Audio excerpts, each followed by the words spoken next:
9월 19일 미국의 연준이 금리를 인하했습니다. 대다수의 투자자들은 연준이 금리 인하를 하면 시장 금리도 덩달아 낮아지겠지 라고 생각을 하셨을 거예요. 그러나 현재 미국의 10년물 국채 금리는 4.2%가 넘은 상황이죠. 9월 19일 연준이 50bp를 금리를 내렸을 때도 미국의 10년물 국채 금리는 3.7%였습니다. 연준이 오히려 금리를 내렸는데도 불구하고 한 달이 지난 지금 금리는 60bp 가까이 상승한 셈이죠. 도대체 왜 시장 금리는 상승한 것일까요? 이유는 크게 두 가지가 있습니다. 첫 번째 이유는 미국의 긍정적인 경제지표 발표입니다. 최근에 발표된 미국의 경제지표를 보고 경기 침체라고 언급한 사람은 단 한 명도 없어요. 가장 최근에 발표된 미국의 2분기 경제 성장률은 3%를 기록했죠. 많은 분들이 3%의 지표가 얼마나 높은 건지 모르실 수 있을 겁니다. 이해하기 쉽게 한국과 비교하자면 미국은 한국 경제의 무려 15배에 해당이 됩니다. 같은 기간 한국의 경제 성장률은 마이너스 0.2%를 기록했고요. 일본은 0.8%를 기록했어요. 경제 규모가 한국의 15배에 해당하는 미국이 3%를 기록했다는 건 엄청난 성장이 나오고 있다는 거죠. 게다가 미국의 각종 소비 지표, 노동 지표들도 긍정적으로 발표되면서 경기 침체 가능성이 낮아지고 있는 상황이죠. 보통 경기가 침체로 접어들면 안전자산 수요가 늘어나기 때문에 채권 수요가 증가하게 됩니다. 하지만 경기가 좋을 땐 안전자산인 채권보다 수익률이 높은 주식이나 고이자 상품을 찾아가게 되죠. 채권 수요가 감소하면서 채권 가격은 하락했고요. 채권 가격과 항상 반대로 움직이는 채권 금리는 상승하게 되는 구조죠. 그렇기 때문에 현재 시장 금리가 상승하고 있는 거고요.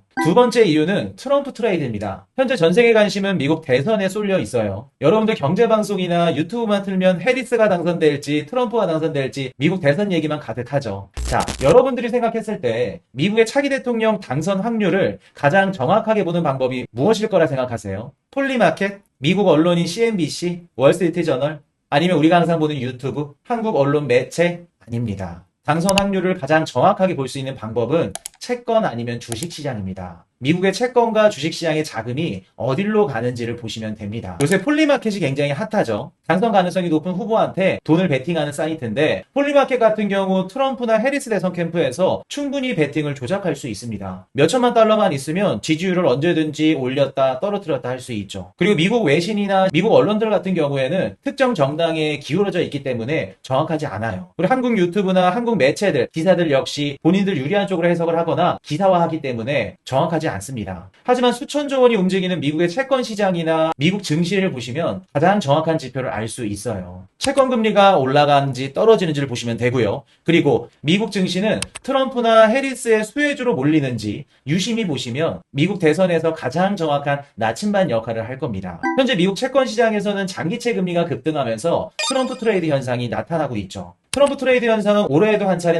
나타났었는데요. 7월 15일 트럼프가 총격 사건을 당했을 때 발생을 했었습니다. 그 당시 빅테크 관련 기업들은 하락을 하면서 트럼프 수혜주들이 급등을 했죠. 비트코인도 같이 급등을 했고요. 하지만 그때는 연준의 금리 인하 기대감이 채권 시장에 반영되면서 다행히도 장기채 금리가 상승하지 않았습니다. 현재 해리스의 허니문 효과가 끝나면서 다시 트럼프 당선 가능성이 높아졌고요. 그러면서 트럼프 트레이드 현상이 지금 자산 시장에 발생하고 있는 거죠. 트럼프가 대선 공약으로 내세운 것 중에 대표적으로 법인세 인하와 관세 인상이 있습니다. 일단 법인세 인하를 살펴보면요. 기업들의 세금을 줄여주고 그만큼의 적자를 다른 국가들로부터 관세 인상과 방위비를 더 걷어서 충당하겠다고 언급을 했어요. 그러나 현실적으로는 어려움이 있을 거예요. 시행하는 데 있어서 많은 시간이 걸릴 거고요. 적자를 메꾸기 위해서는 더 많은 양의 미국 채권을 발행할 수밖에 없을 겁니다. 안 그래도 미국 정부의 부채가 많다고 걱정들인데 여기다 더 많은 양의 채권이 풀린다면 어떻게 될까요? 채권 가격은 하락하면서 금리는 상승하겠죠. 게다가 관세를 인상한다면 미국의 수입 물가는 높아질 겁니다. 수입 물가가 높아지고 채권을 발행해서 돈을 푼다면 인플레이션은 다시 재상승할 수 있는 가능성이 열리는 거죠. 인플레이션이 상승하면 연준은 다시 금리 인하 사이클에서 금리 인상 사이클로 돌아가야겠죠. 금리가 인상되면 채권 가격은 하락할 거고요. 시장에서는 미리 채권을 지금 매도하고 있는 겁니다. 채권 매도세가 나오면서 채권 금리는 상승하는 거고요. 이 때문에 중앙은행이 금리를 내렸음에도 불구하고 시장 금리가 다시 올라간 겁니다. 하지만 안타까운 건 따로 있죠. 지금 이 기사를 보시면 장기 금리가 상승하고 있음에도 불구하고 우리 한국에 있는 개미들은 무지성으로 장기채 ETF를 투자하고 있습니다. 어차피 금리는 내린다. 이런 마인드로 장기채 ETF를 매수하고 있다는 얘기죠. 올해 상반기부터 한국 개미들이 미국 장기채 채권형 ETF 상품을 미친 듯이 투자를 했어요. 굉장히 많이 투자를 했죠. 온갖 경제방송이나 주식방송들, 자산운용사분들, PB분들, 증권 전문가분들, 그분들 이야기만 듣고 큰 돈을 투자한 겁니다. 채권 상품을 투자하신 분들 대다수가 앞으로는 중앙은행이 금리를 인하할 거기 때문에 채권 가격은 올라가겠지? 그럼 지금이라도 하루빨리 채권에 투자해야겠다. 이 생각을 하셨을 겁니다. 경제 지식이 조금 있으신 분들은 경기 침체가 올 수도 있으니까 안전자산이 채권 투자를 하자라고 생각을 하셨을 거예요. 너무나 위험한 발상이죠. 여러분들 한 번쯤 들어보셨을 겁니다. 월가의 거물 투자자 드라켄 밀러는 지금 미 국채 쇼 포지션을 포트폴리오에 20%나 들고 있는 상황입니다. 드라켄 밀러는 이렇게 말을 했죠. 해리스와 트럼프 두 후보가 제안한 감세 정책과 각종 지출이 국채 금리가 급등할 것으로 보고 있고 인플레이션이 다시 상승할 가능성을 높게 보고 있기 때문에 미국채를 공매도 하고 있다라는 언급을 했습니다. 게다가 억만장자 헤지펀드 매니저 폴 튜터 존스는 미국채는 보유하지 않고요. 대신 비트코인이랑 금을 보유하고 있다고 얘기를 했죠. 그 이유 또한 드라켄 밀러와 비슷합니다. 금리는 떨어질 거니까 채권을 지금이라도 사야 돼. 여러분들은 경제방송이나 증권 전문가분들이 말하는 달콤한 속삭임에 지금 넘어가신 겁니다. 물론 내가 오랫동안 이자를 받으면서 장기채를 투자할 거야. 이런 분들은 괜찮습니다. 채권 투자를 한 게 잘못됐다는 걸 말씀드린 게 아니에요. 최소한 채권 가격이 하락할 수도 있다는 건 알고 투자를 하셔야 된다는 걸 말씀드리고 싶은 겁니다. 채권, 환율 이 두 가지 투자가 이 세상에서 가장 어려운 투자 중에 하나입니다. 개인적으로 저라면 AI 수혜주들이나 방산주를 담을 것 같아요. 쉬운 길이 있는데 왜 어려운 길로 돌아가려고 하는지 모르겠습니다. 이렇게 채권 시장의 변동성이 높으면 당연히 자산 시장도 흔들릴 수밖에 없을 겁니다. 당분간은 채권 시장 안정화와 미국 대선으로 인한 정치적 불확실성이 해소돼야지만 여러분들이 원하는 자산 시장 상승도 그 이유가 될 수 있겠죠. 코인이슈 경제연구소 오늘은 여기까지 하겠습니다. 구독과 좋아요 눌러주시면 감사하겠습니다.